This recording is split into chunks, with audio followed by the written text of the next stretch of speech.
तुम्ही पण प्राणीप्रेमी आहात का? अहो मग एखादं भुवू पाळा, एखादी मनीमाऊ पाळा. का तुमच्या कष्टाचा पैसा त्या मार्केटमधल्या बुल आणि बेअरच्या कष्टात घालताय? अहो त्याला समतासोबत वाढवा ना. अहिल्यानगर जिल्ह्यातील कोपरगाव तालुक्यातील सुरेगाव येथे सुरू असलेल्या अवैध वाळू उपशाविरोधात महसूल प्रशासनाने मोठी धडक कारवाई करत नदीपात्रात लपून ठेवलेल्या 2 फरांड्या जप्त केल्या. तसेच वाळू उपशासाठी वापरण्यात येणारे नाणे व दोरी नष्ट करून अवैध वाहतूक रोखण्यासाठी नदीकाठावरील मार्गावर खोल व लांब नाल्याही खोदण्यात आल्या. सुरेगाव येथील महानुभाव मंदिराच्या पूर्व व पश्चिम बाजूस नदीपात्रात फरांड्या लपवून ठेवण्यात आल्याची गोपनीय माहिती तहसीलदार महेश सावंत यांना मिळाली होती. त्यानुसार तहसीलदार सावंत यांनी महसूल पथक व कोतवाल यांना सोबत घेत मंदिराच्या मागील बाजूस अचानक धडक कारवाई. या कारवाई दरम्यान नदीपात्रात दोरीच्या साहाय्याने 2 फरांड्या बांधून लपवून ठेवण्यात आल्याचे आढळून आले.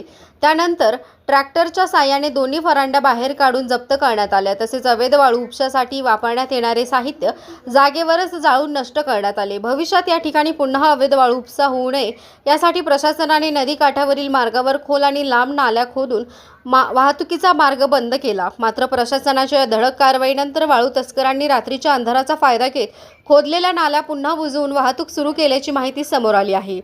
त्यामुळे तहसीलदारांनी दिवसभर घटनास्थळी थांबून केलेल्या या धडक कारवाईनंतर अवैध वाळू उपसा पूर्णपणे थांबलेला नसल्याचे चित्र दिसून येत आहे.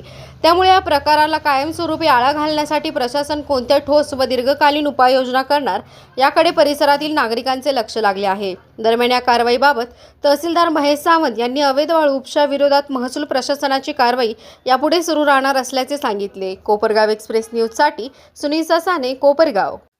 काल शुक्रवारी ग्रामस्थांकडून काही आम्हाला इनपुट्स मिळाले होते आणि त्या अनुषंगाने सुरेगावला महानुभाव पंत मंदिराच्या पूर्वेस आणि पश्चिमेस फरांड्या असल्याची माहिती मिळाल्यावरून मी स्वतः आणि माझं पथक त्या ठिकाणी आम्ही गेलो होतो.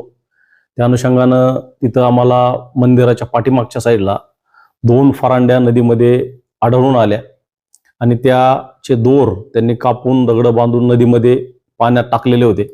परंतु माझ्याकडचे काही होणारे कोतवाल आम्ही बोलून घेतले आणि त्याच्यानंतर आम्ही नदीपात्रात बुड्या घेऊन ते दोर काढायला लावले आणि त्यानंतर फरांड्या जड असल्यामुळं मॅन्युअली ओढता न आल्यामुळं त्याला ट्रॅक्टरच्या साहाय्यानं आपण ओढून काढलं आणि मंदिराच्या पश्चिम बाजूच्या साईडला त्या ठिकाणी देखील आम्ही छापा टाकला.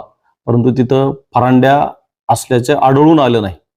तिथं खानाखुणा होत्या, परंतु काही जुन्या खानाखुणा होत्या, परंतु तिथं फरांडी कोणती आढळून आलेली नाही. परंतु या ठिकाणी वारंवार ज्या तक्रारी येतात त्या अनुषंगानं यापुढे त्या ठिकाणी वाळू तस्कर किंवा वाळू चोरांना जाताच येऊ नये यासाठी आपण JCB बोलून त्या JCBच्या माध्यमातून 9 ठिकाणी मोठमोठे चर खोदलेले आहेत. अक्षरशः डोक्या एवढे उंचीचे काही चर आपण त्या ठिकाणी खोदलेले आहेत रस्त्याला आडवे आणि त्यातून कोणतंही वाहन जाणार नाही अशा प्रकारची प्रयत्न आपण त्या ठिकाणी केलेला आहे. नदीपात्रामध्ये आम्ही गेल्यानंतर ऍक्च्युअली तिथं माझी फरांडी आहे असं सांगणारा कोणी व्यक्ती तिथं आला नाही. परंतु जे ग्रामस्थांनी माहिती दिली त्या ठिकाणी जे पंच लोक आहेत, पंच मंडळींनी जी माहिती दिली त्या अनुषंगाने आपण पंचनामा केलेला आहे आणि त्यांच्यावर रीतसर कारवाई आम्ही प्रस्तावित करत आहोत.